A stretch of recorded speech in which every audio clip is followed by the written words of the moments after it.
What's up? What's up? What's up? Basically, I have a video for you today.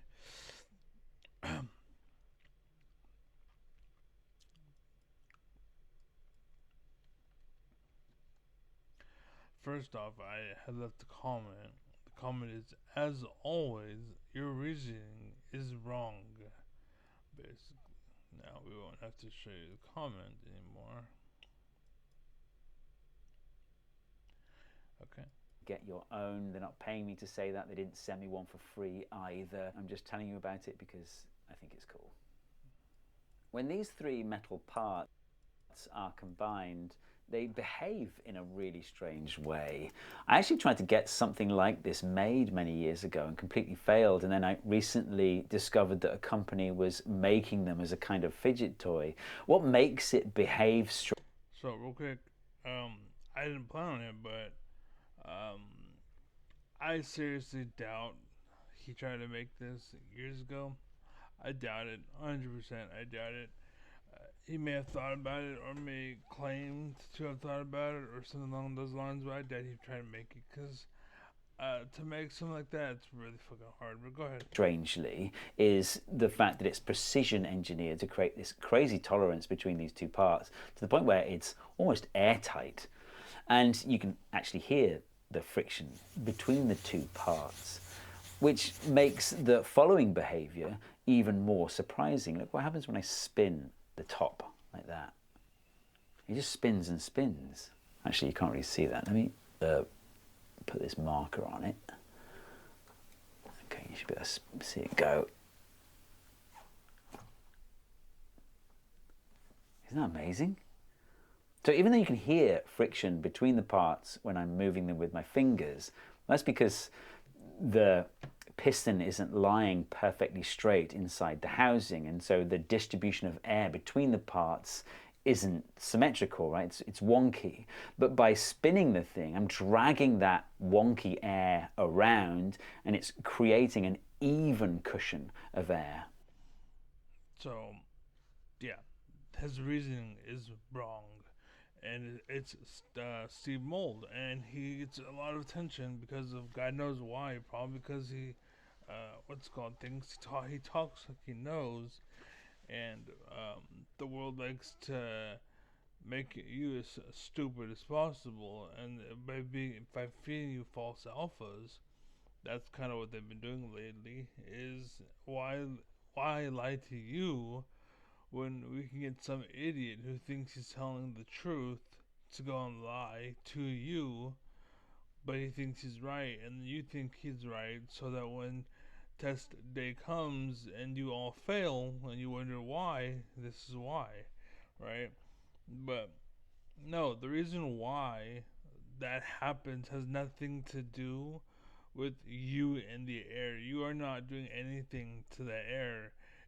You are spinning it, and that centrifugal force of that spin is centering it and lining it up, and it makes sure that air and it are perfectly lined up, and so that it just kind of sits there, or like the air kind of holds it in place. And I'm not sure if it's leaking or not, how good it is, I don't know. But if it's machined properly, then there would be no air leakage, basically. But the point is, it's lined up perfectly, basically. And again, it has nothing to do with you messing with the air, as you claim. It's a centrifugal force of the device applied to itself, which centers the device itself and the spinning motion all tied together in one, and the air is just kind of along for the ride, is my point. So it's not you in fact affecting the air. Okay, you should be able to see it go. Isn't that amazing? See? So even though you can hear friction between the parts when I'm moving them with my fingers, that's because the piston isn't lying perfectly straight. So yeah, the reason why you can hear it is because the piston is lying perfectly straight. Correct. It is imbalanced. Correct. But inside the housing, and so the distribution of air between the parts isn't symmetrical, right? right, the device is off, so the air is off. Correct. It's wonky, but by spinning the thing, I'm dragging that No, you're not. wonky No, air you're not. around, No, you're and not. it's creating an even cushion of There's an air. There is being a cushion, and it's being created, but you ain't causing it with the air. The device is causing it with the air. You have nothing to do with that. That you and the air are not connected at all. Basically, you spin, and because of what's it called, you spinning it, and if you hear it right before you spin it, you can hear that basically, or the grinding noise because it's not lined up properly. But what happens is it lines up properly eventually because of the centrifugal force, and then the air, it's centered, it's squared away, and it's precise.